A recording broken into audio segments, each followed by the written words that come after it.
A sigil is a magical symbol that has been created to suit your intention. It is designed to invoke a specific meaning and is created by a magical practitioner to be used alone or alongside other spell work.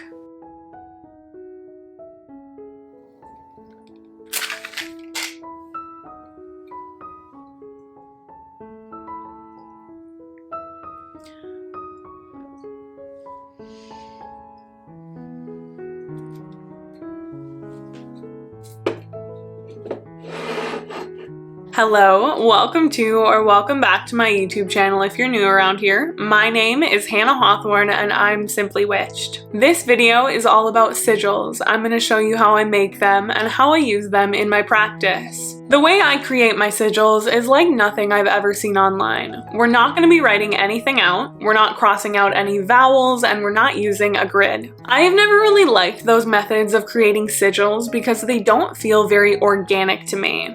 Not like there's anything wrong with those methods. In fact, there is no wrong way to make sigils. There are just different ways of making them, and the one that I resonate with the most comes from one of my favorite books, Sigil Witchery by Laura Tempest Croft. She created the method that I'm going to be showing you in this video, and it completely transformed the way that I see and use sigils. There is so much in-depth history in this book, and it is very interactive. As you can see, my copy is very well loved. Not only has this book transformed the way that I see and make sigils, it has dramatically improved the results I get from using them. I like my magic to feel organic and natural, and that's exactly what this method is. It feels so organic because I'm able to put more of myself into my sigils, in turn my energy, and heed better results. So grab a piece of paper and something to write with, because this video is going to be a workshop. The best way that I can teach you how to make sigils is by making them together. Sigils are so incredibly versatile, so I struggled deciding which sigil I wanted to create together for this video. But I ultimately decided to make one I think every witch should have, a sigil for protection. As you dive deeper into sigil magic, you will probably make some really niche ones, sigils that are oddly specific for your practice, and I highly encourage you to do so. But this is a great place to start if you've never made a sigil before, and even if you have, this method is probably new to you, so it's a good place to begin. I would love it if you would make your own protection sigil alongside me, and then post a photo of it on Instagram and tag me or in my Discord.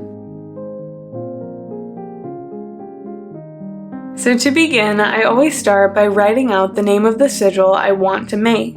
In this case, it is protection. Then I write any associations that immediately come to mind. These are my symbolic magical links to protection, my personal correspondences.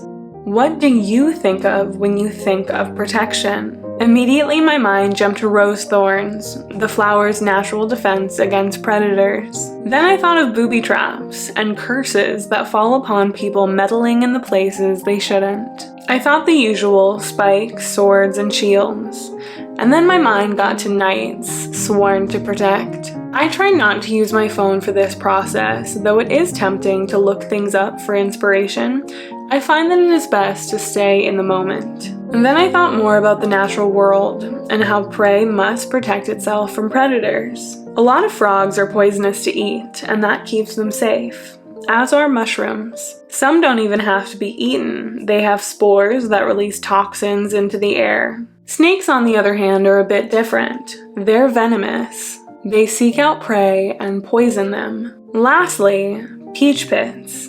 If you know me, you know I always carry a peach for protection. They're made of cyanide, which is a poison that protects them from animals who want to eat them. This is a defense mechanism created by the peach tree, so it may spread its seeds and continue the population. This is definitely my most personal association of protection, and I hope that you can find one for yourself. Think about if there's anything already in your practice that you are using, or experiences that you have had throughout your life that make you associate certain things with protection. Write down your associations and then start doodling. Draw a small, simple image for each of your associations. Don't overcomplicate this or make them super ornate. Sigils are supposed to be easily drawn and copied, so you don't want to do anything too intense. Originally, I wanted to incorporate the knight aspect, and I thought of chess and how the horse is the knight. And I was thinking about manes and possibly a horse silhouette. That is what the very abstract drawings on the left side of the screen are. But that was not something that I could easily draw, so it was eliminated quickly. To be honest with you, I almost refilmed this part of the video because I'm insecure about these drawings. They feel a little bit too ugly, and I know that's silly, but we are all our own worst critics, and I know some people will do this and feel like what they have drawn isn't good. And if that is you and you're struggling with, I get that. But every time I do this, it looks like this. This is not an aesthetic process, but it does not have to be. All you have to do is put yourself into the sigils. These sigils just have to mean something to you. Write new correspondences and doodle more, and eventually it'll come together. After about 10 minutes of drawing, I finally have some shapes I like.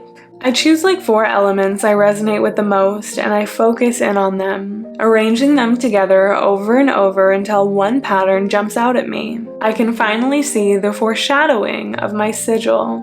Refine it a bit, and eventually you will have something like this. One image that is comprised of smaller images that match up with your associations of the sigil. In this case, this is my protection sigil. The sides are venomous snakes. The top is a rose, protected by its thorns. The center is the peach, protected by the pit. And the bottom is a forked tongue, a secondary snake reference.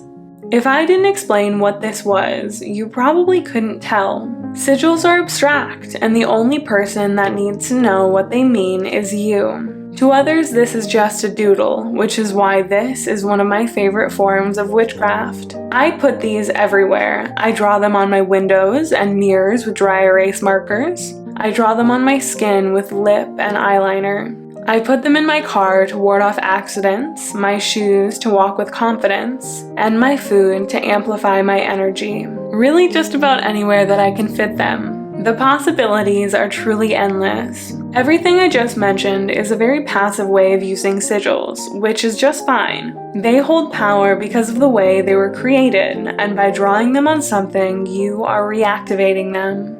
But there are more active ways you can use sigils. The most common example is fire. Many practitioners will burn a sigil to activate it and set its intentions into motion. I personally like to save the ashes for more spell work, be it adding them to a charm bag or dressing a candle with them.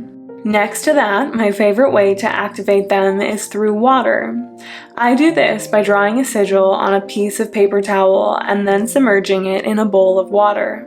The sigil will infuse the water with its intention, and as a bonus, color whichever hue the sigil is. This is great for color magic, and it's really beautiful. I have used this water many different ways, like in spell bottles or to scry. Get creative with your spell work, explore new ways of doing things, try new methods, and experiment with what works for you and what you enjoy doing. My magic is always more powerful when I am having fun. I hope this video was helpful and it inspires you to try new things within your craft. I have had great success in making sigils this way, and I hope the same is true for you. If you have enjoyed the video, please like, subscribe, and turn on the bell notification. Until next time, have a magical rest of your day, blessed be, and goodbye everyone.